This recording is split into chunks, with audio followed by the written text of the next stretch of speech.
మీరేమో 2019లో చేశారు, 24లో పనిచేశారని చెబుతున్నారు.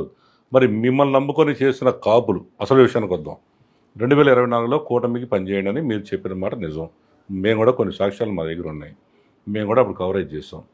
అలాంటి పరిస్థితుల్లో ఇవాళ కూటమి అత్యధిక మెజార్టీతో గెలిచిన తర్వాత ఈరోజు రాష్ట్రంలో కాపులందరూ కూడా చాలా విషయాల్లో, ఒక విషయం కాదు, ఉద్యోగస్తుల ట్రాన్స్ఫర్లే కానీ, ప్రమోషన్ల విషయమే కానీ, అట్లాగే స్టూడెంట్స్ విదేశీ విద్యా దీవెన పథకం కానీ, అలాగే ఇవాళ కాపు కార్పొరేషన్ నిధులు కానీ, ఒకటి కాదు, అసలు ఎవ్వరు కూడా సాటిస్ఫాక్షన్లో లేరు. మరి మీరు ఇది లేకపోగా దాడులు అనేకం చూస్తున్నాం. మీ గుంటూరు జిల్లాలోనే చాలా ఉన్నాయి. మరి వీటన్నిటి మీద మీరు పవన్ కళ్యాణ్కి సపోర్ట్ చేస్తున్న మీరు ఏ విధంగా మీరు దీని మీద స్పందిస్తారు చెప్పండి. ఇది నిజమే కాదా? ఇప్పుడు కాపులకి అన్యాయం జరుగుతున్న మాట నిజమే కాదా చెప్పండి ఫస్ట్. అంటే ఇందులో మీకు తెలియని విషయం కూడా చెప్తామండి.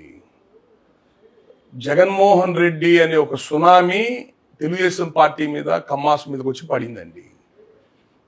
ఆ సునామీకి ఒక విధంగా అడ్డం పోయి నిలబడిన వాళ్ళు ఎవరంటే జనసేన పేరుతో కాపు సామాజిక వర్గం వెళ్ళి అడ్డం నిలబడింది జగన్కి.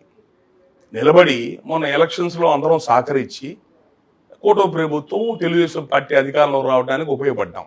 కానీ వాళ్ళు మా మీద పాజిటివ్ అభిప్రాయంతో ఉండాల్సిన కమ్మ సామాజిక వర్గం వాళ్ళు, టీడీపీ వాళ్ళు, నాకున్న నాలెడ్జ్ చెప్తున్నా, అధికారంలోకి వచ్చిన నెల రోజుల్లోనే వాళ్ళు అధిష్టానం నుంచి కింద ఉన్న ఎమ్మెల్యేల కింద స్థాయి వరకు వాళ్ళు చెప్పిన మాట ఏంటంటే, ఎవరైనా వాళ్ళకి సహకరించిన వాళ్ళని ఓన్ చేసుకుంటారు. వాళ్ళు ఓన్ చేసుకోలేదు.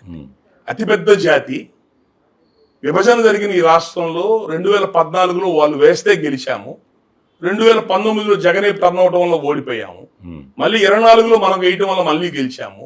రేపొద్దున వాళ్ళ ఓట్లు మనకు వస్తాయని గ్యారంటీ లేవు, ఎటుపోతే చెప్పలేమని వాళ్ళు అధిష్టానం తీసుకున్న నిర్ణయం కింద ఎమ్మెల్యేలు, బలమైన లీడర్లు అందరికీ వాళ్ళు చెప్పింది ఏంటంటే, కాపు కులాన్ని, జనసేన కార్యకర్తల్ని తొక్కేయండి, అణిచివేయండి, వాళ్ళకి సంబంధించిన ఏ పనులు చెయ్యొద్దు, నిర్వీర్యం చెయ్యండి.